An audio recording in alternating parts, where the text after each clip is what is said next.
एकता में बल। एक गांव में एक किसान रहता था। उसके 4 पुत्र थे। सभी ईमानदार और मेहनती थे। बस एक समस्या यह थी कि उनकी आपस में बनती नहीं थी। सभी एक दूसरे से छोटी मोटी बातों पर लड़ते रहते थे।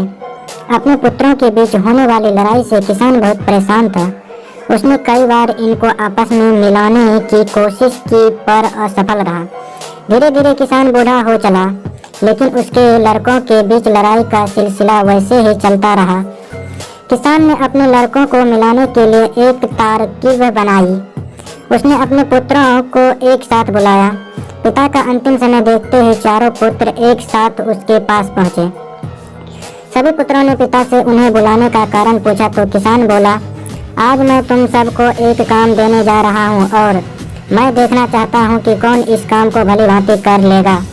किसान ने बड़े लड़के से कई सारी लकड़ियां लाने को बोला तथा छोटे लड़के से एक मजबूत रस्सी लाने को कहा।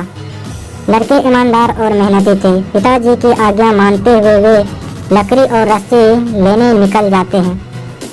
जब बड़ा लड़का लकड़ियां लेकर आ जाता है तो किसान दूसरे बेटे से इनका गट्टर बनाने को कहता है। तब तक छोटा लड़का रस्सी लेकर आ जाता है तो किसान तीसरे बेटे से उस गट्टर को रस्सी से बांध देने को कहता है।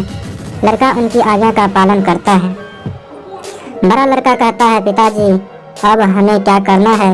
इस पर किसान मुस्कुराते हुए बोला, तुम सभी में से कौन इस गट्टर को अपने बल से तोड़ सकता है।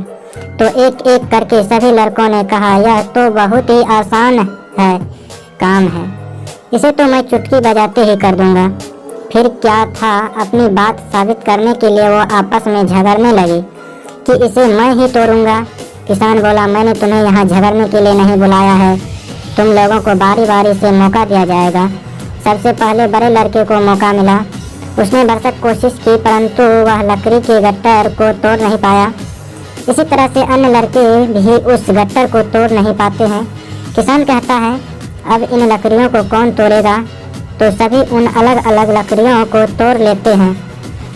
किसान बोला, बच्चों आप चारों इन लकड़ियों की तरह हो, जब तक साथ रहोगे तो तुम्हें कोई नुकसान नहीं पहुंचा सकता है, परंतु यदि तुम अकेले अकेले लड़ते झगड़ते रहोगे तो अकेली लकड़ियां की तरह ही टूट जाओगे। इससे शिक्षा मिलती है कि एकता में बड़ी ताकत होती है। अगर हम मिलजुल कर एक साथ रहे तो कोई भी हमें नुकसान नहीं पहुंचा सकता। यह स्टोरी आपको पसंद आए तो चैनल को सब्सक्राइब और वीडियो को लाइक करें। धन्यवाद।